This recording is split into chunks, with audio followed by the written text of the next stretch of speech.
Christina from Redefine Creative, and I am back with another process video for you today. And this one is for Spiegel Mom Scraps. And I am working with my January How to Kill a Kit with Style stash kit. And so, like I mentioned in a previous video, and if you haven't checked that out, go ahead and make sure that you go back and do that. When I have a monthly kit, I tend to break it up into some page kits. What that does is it kind of limits my number of choices. So I look at my photos, I look at some things that I know that I want to use together, and I go ahead and group them. And it kind of makes it a little bit less overwhelming. So I have just a little bit or a certain number of supplies that I want to work with, and I have them all grouped together. And so you can see here, I had grouped a bunch of pattern papers together. And so I knew I wanted to kind of create my own really fun background. And so what I am doing is I'm just cutting strips of each of these pattern paper.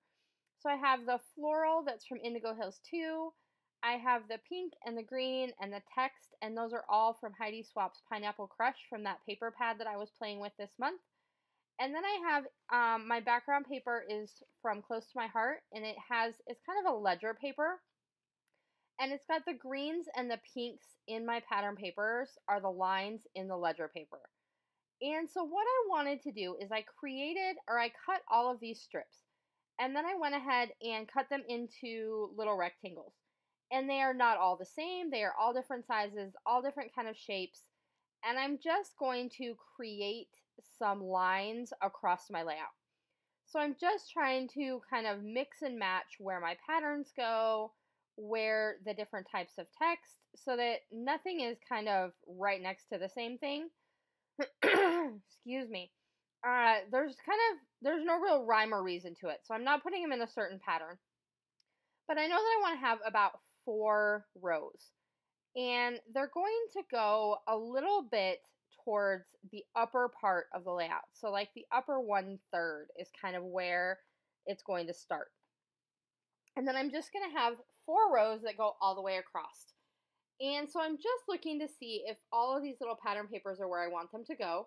And then I'm also going to grab the tags ephemera pack from Indigo Hills 2, because there are a few little tags in there and tickets. And so I'm going to substitute a couple of my papers with those. And that's going to give me somewhere that I can kind of build an element that looks a little bit different. So I am going to have that purplish colored tag up there in that top left. I have one in the bottom row. And then I'm going to use those for kind of some of my embellishments, or where I'm going to build some embellishment clusters. So what I went ahead and did is I went ahead and took my little Tim Holtz tool here, and I'm going to distress the edges of all of these rectangles. Because I want them to have some texture and dimension, that's going to help them stay up off the edge of the page. So I'm going to go ahead and scrunch up the edges a little bit.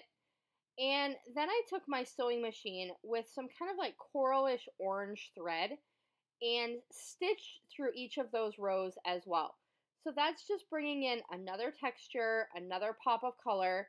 It matches the color that's in my photo as well as in the pattern paper. So it's kind of tying it all together. So now I know I want to have an embellishment cluster up here in this top left. And I'm going to add one of the floral die cuts. And this is also from Indigo Hills 2.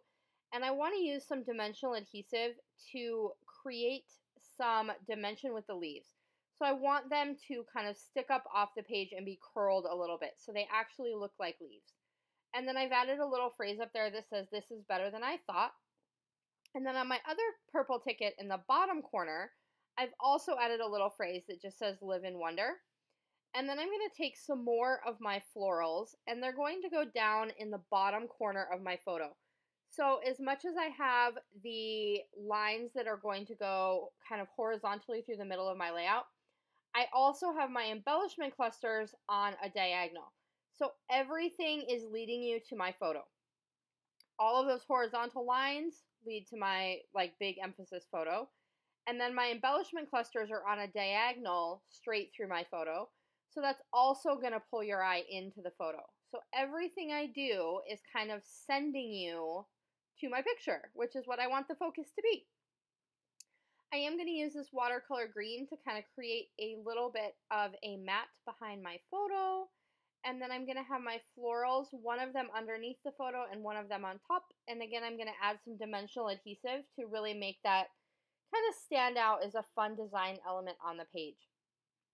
So this is just kind of an everyday picture. It's a picture of my daughter, and she was outside playing basketball, and it was taken at sunset, and I just really like the angle and the look, and she's wearing this cute little frilly outfit to play basketball.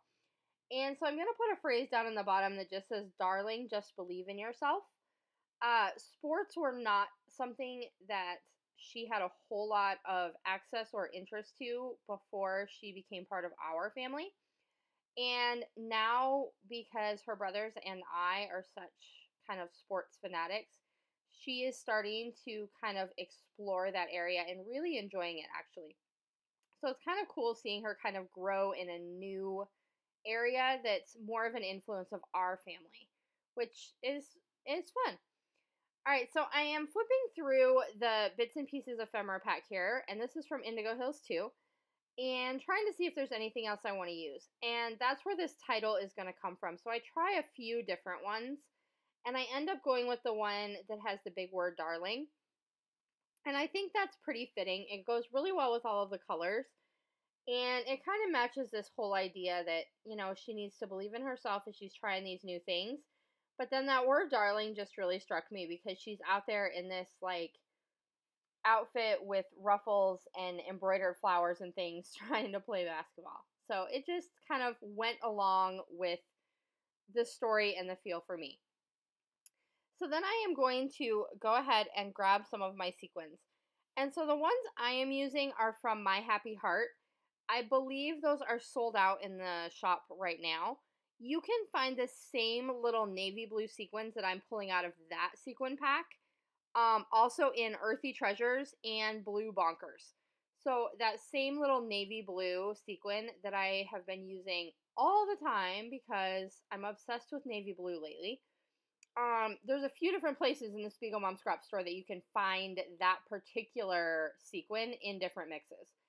And so I am going to go ahead and add some of those sequins to my 2 embellishment clusters around my florals.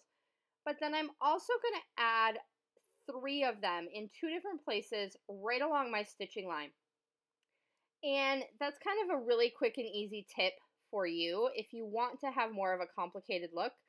Lining those sequins up just exactly with my machine stitching underneath makes it look like they have been stitched onto the layout when in reality they haven't. But it gives you that kind of fake appearance of being stitched on when you line them up right on top of the stitching. So that's a really fun way to get a cool look without having to do the work of trying to actually sew your sequins onto your page. And so that's going to do it for this one. I hope you enjoyed. Do stop by and check out Spiegel Mom Scraps, and I'll see you soon. Bye!